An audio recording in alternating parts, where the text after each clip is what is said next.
ಇಲ್ಲಿರುವ ಸೋಲಾಪುರ ಗ್ರಾಮದಲ್ಲಿ national highway Poona to Bangalore national highway service ರೋಡಲ್ಲಿ ಒಂದು ಡೆಡ್ ಬಾಡಿ ಮೇ 29ನೇ ತಾರೀಕು ಒಂದು ಡೆಡ್ ಬಾಡಿ ಸಿಕ್ಕಿರ್ತದೆ. ಒಂದು ಲೇಡಿದು ಡೆಡ್ ಬಾಡಿ ಸಿಕ್ಕಿರ್ತದೆ. ಆವಾಗ ಬಾಡಿಯಲ್ಲಿ ಗಾಯ ಯಾವುದಾಗಿದೆ ಅಂತೆಲ್ಲ ವಿಚಾರಣೆ ನಾವು ಮಾಡೋ ಸಂದರ್ಭದಲ್ಲಿ ಮೇಲ್ನೋಟಕ್ಕೆ ಬಾಡಿಯಲ್ಲಿ ಗಾಯ ಯಾವುದು ಕಂಡು ಬಂದಿರೋದಿಲ್ಲ. ಬಟ್ ಅಲ್ಲಿ ಸ್ಥಳದಲ್ಲಿ ನ್ಯಾಷನಲ್ ಹೈವೇ ಪಕ್ಕದಲ್ಲಿ ಮತ್ತು ಸರ್ವಿಸ್ ರೋಡಲ್ಲಿ ಒಂದು ಪಕ್ಕದಲ್ಲಿ ಆಗಿರೋ ಕಾರಣಕ್ಕೆ ಅದರಲ್ಲಿ ನಮಗೆ ಡೌಟ್ ಬಂತು. ಅದು ಮೇಲ್ಗಡೆ ಮೇ 29ನೇ ತಾರೀಕು ಅನ್ಯಾಚುರಲ್ ಡೆತ್ತಲ್ಲಿ suspicious unnatural death, so doubtful ಆಗಿರೋ ಒಂದು ಮರಣ ಅಂತ ಹೇಳಿಬಿಟ್ಟು ಅದನ್ನು ದಾಖಲು ಮಾಡಿದ್ದೀವಿ. ಸೊ ಅದಾದ್ಮೇಲೆ ತನಿಖೆಯನ್ನು ಮುಂದುವರೆದಿದ್ದೀವಿ. ಅದರಲ್ಲಿ ಇನಿಷಿಯಲ್ ಚಾಲೆಂಜ್ ಏನಿತ್ತಂದ್ರೆ ಲೇಡಿ ಒಂದು 55ರಿಂದ ಒಂದು 65 ವಯಸ್ಸಿರುವ ಆವರೇಜ್ ಏಜ್ ಗ್ರೂಪ್ ಇರೋರು ಮಾತ್ರ ಕಂಡು ಬಂದಿತ್ತು. ಐಡೆಂಟಿಟಿ ಇನಿಷಿಯಲಿ ನಮಗೆ ಗೊತ್ತಾಗಿಲ್ಲ. ಅದಾದ್ಮೇಲೆ ನಾವು ಸೋಷಿಯಲ್ ಮೀಡಿಯಾನಲ್ಲಿ ಸ್ವಲ್ಪ ಜಾಸ್ತಿ ವೈರಲ್ ಮಾಡಿ ಆದ ನಂತರ ಅವರು ಕೋಲಾಪುರ್ ಇಂದ್ರಜಿತ್ ನಗರಲ್ಲಿ ವಾಸ ಇರುವುದು ಶಾಹು ಕಾಲನಿಯಲ್ಲಿ ಅವರು ವಾಸಿಯಾಗಿರ್ತಾರೆ. ಇವರ ಹೆಸರು ಬೇಬಿ ಬಾದುಷಾ ಮುಲ್ಲಾ ಎಂದು ಕಂಡು ಬಂದಿರುತ್ತೆ. ಇವರಿಗೆ 59 ವಯಸ್ಸು. ಈ ಬೇಬಿ ಬಾದುಷಾ ಮುಲ್ಲಾ ಅವ್ರ ಫ್ಯಾಮಿಲಿ ಬಂದು ಮೇ 1ನೇ ತಾರೀಕು ಬಾಡಿಯನ್ನು ಐಡೆಂಟಿಫೈ ಮಾಡ್ತಾರೆ. ಅದಾದ್ಮೇಲೆ ಸ್ವಲ್ಪ ದಿವಸ ಆದ್ಮೇಲೆ ಬಂದು ನಮ್ಮ ಕಡೆ ನಮ್ಮ ತಾಯಿ ಮಾರ್ಗದಲ್ಲಿ ನಮಗೆ ಡೌಟ್ ಇದೆ ಅಂದರೆ ಮತ್ತು ಒಂದು ವ್ಯಕ್ತಿ ಮೇಲ್ಗಡೆ ಒಂದು ಕಂಪ್ಲೇಂಟ್ ಅನ್ನು ಕೊಡ್ತಾರೆ.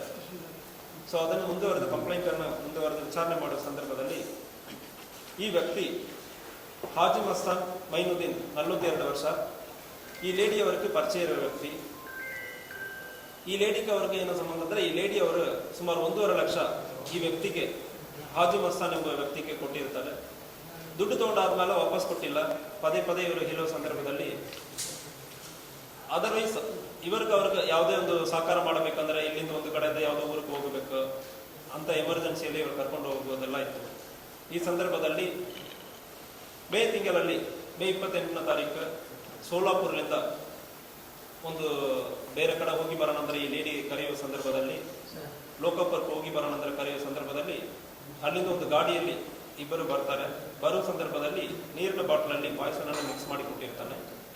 ಅವರು ಪಾಯ್ಸನ್ ಸೇರಿದ ನಂತರ ಡೆತ್ ಆಗಿರುವುದು ಇದು ಬೇರೆ ಕನ್ಫ್ಯೂಷನ್ ಅಲ್ಲಿ ನಮಗೆ ಕಂಡು ಬಂದಿದೆ. ಅವರು ಡೆತ್ ಆದ ನಂತರ ಅಲ್ಲಿಂದ ಸ್ವಲ್ಪ ದೂರದಲ್ಲಿ ಬಂದ ಬಾಡಿಯನ್ನು ಡಿಸ್ಪೋಸ್ ಮಾಡೋ ಉದ್ದೇಶದಿಂದ ಇಲ್ಲಿ ಬಂದು ಸಂಕೇಶ್ವರ ಸೋಲಾಪುರ ವಿಲೇಜಲ್ಲಿ ಬಂದು ಬಾಡಿಯನ್ನು ಡಿಸ್ಪೋಸ್ ಮಾಡಿ ಹೋಗಿರೋದು ಕಂಡು ಬಂದಿದೆ. ಅಕ್ಯೂಸ್ರನ್ನು ಆಲ್ರೆಡಿ ಸೆಕ್ಯೂರ್ ಮಾಡಿದ್ದೀವಿ. ಕನ್ಫೆಷನ್ ಸ್ಟೇಟ್ಮೆಂಟ್ ರೆಕಾರ್ಡ್ ಮಾಡಲಾಗಿದೆ ಮತ್ತು FSL ಸ್ಟೇಟ್ಮೆಂಟ್ಗಾಗಿ ನಾವು ಈಗ ತನಿಖೆ ನಡೀತಾ ಇದೆ. FSL ಸ್ಟೇಟ್ಮೆಂಟ್ ಬಂದಾದ್ಮೇಲೆ ಏನು ಪಾಯ್ಸನ್ ಯೂಸ್ ಮಾಡಿದ ಬೇರೆ ಯಾವುದು ಇಲ್ಲ ಅಂದ್ರೆ ಫರ್ದರ್ ವಿಚಾರಣೆಯನ್ನು ಕೂಡ ನಾವು ವಾಪಸ್ ಹಣದ 1.5 ಲಕ್ಷ ಕೊಟ್ಬಿಟ್ಟು ಅದನ್ನು ವಾಪಸ್ ಹೇಳಿದ್ದಾರೆ ಈ ಲೇಡಿ. ಅದಕ್ಕೆ ಮಾಡಿದ್ದಾರೆ. ಮರ್ಡರ್ ಎಲ್ಲಿ ಮಾಡಿದ್ದಾರೆ? ಕೋಲಾಪುರದಿಂದ ಬರುವಾಗ ವಾಟರ್ ಬಾಟಲಲ್ಲಿ ಗಾಡಿಯಲ್ಲಿ ಬರ್ತಾ ಇರೋ ಸಂದರ್ಭದಲ್ಲಿ ವಾಟರ್ ಬಾಟಲಲ್ಲಿ ಪಾಯ್ಸನ್ ಹಾಕಿಬಿಟ್ಟು ಕೊಟ್ಟಿದ್ದಾರೆ. ಏನು ಕೆಲಸ ಮಾಡ್ತಾ ಇದ್ದಾರೆ ಸರ್? ಸೊ ಇವರು ಮುನ್ಸಿಪಾಲಿಟಿಯಲ್ಲಿ ಸ್ವೀಪರ್ ಕೆಲಸ ಮಾಡ್ತಾ ಇದ್ದಾರೆ. ಅವನು ಕೂಡ ಅಲ್ಲಿ ಲೋಕಲಿ ಸಣ್ಣ ಪುಟ್ಟ ಕೆಲಸ ಮಾಡಿಕೊಂಡು ಗಾಡಿ ಓಡಿಸ್ಕೊಂಡು ಇದ್ದಾನೆ.